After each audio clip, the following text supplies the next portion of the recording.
Sunrise is actually an awesome testing track. We've been coming up here for years. Typically use it for comparisons just because it gets good and rough and you can tell a lot about a bike, suspension and everything. This track's a little bit faster than some layouts we've seen in the past, but it's totally fun. Got some good jumps for photos. The wind's not ripping through here at like 80 miles an hour, so that's a good thing.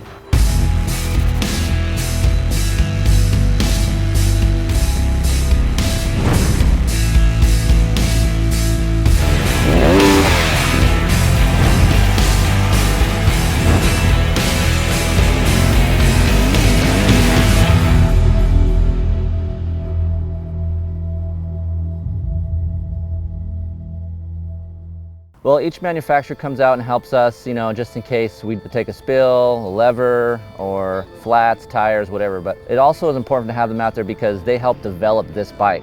We know a lot about this bike, but they know even more. We need to know any more background about this bike. They might have settings that we're not sure of, and we go and try their settings, and it could be close to something that we like. So that cuts our time in half, which is huge when we have 10 to 12 riders out here and we have to get through bikes in a timely manner, but still to make sure we're fair with each bike. So for them to be out here and supporting us as a magazine is huge.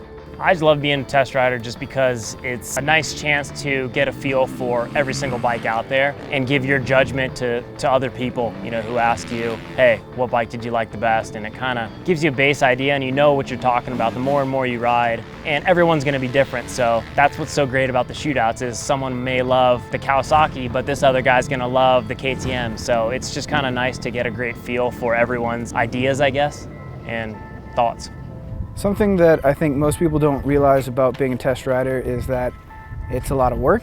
It's not glamorous, it's not throwing whips off a finish line double. You're just out there pounding laps. You go back, you write your notes, you get a drink, you go back out, you pound more laps. That's really where the knowledge comes from, and I think you have to go deeper when you're testing. You have to put the time on the bike and ride it when you're tired, and ride it when the track's rough, ride it when things are hammered. That's kind of where you learn where the bike works, because we just went out and rode all these bikes half speed on a smooth track. I don't think we get anything beneficial out of it. So I think if there's one thing people don't realize is it's a job for sure.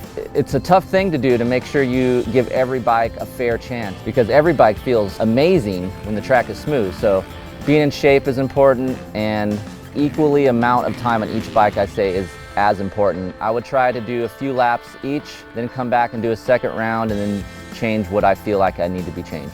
I'd have to say dirt riders probably the best just because they get into most specifics about the bike. It's more or less getting everybody's opinion rather than, okay, we're gonna ride these bikes and we're just gonna go ahead and say, okay, we like this one the best out of boats, but they narrow it down from suspension to torque to motor to chassis to everything. For us, what makes us different and I think what makes us best is the people that we have in our group. The integrity that everyone has in the magazine is huge. We have a bunch of honest people. All of our tests are, of course, over several days. We try many different things with the bikes. To me, that makes us the best. If you ever went out to the track and met all of us, I'm sure you'd think of the same thing.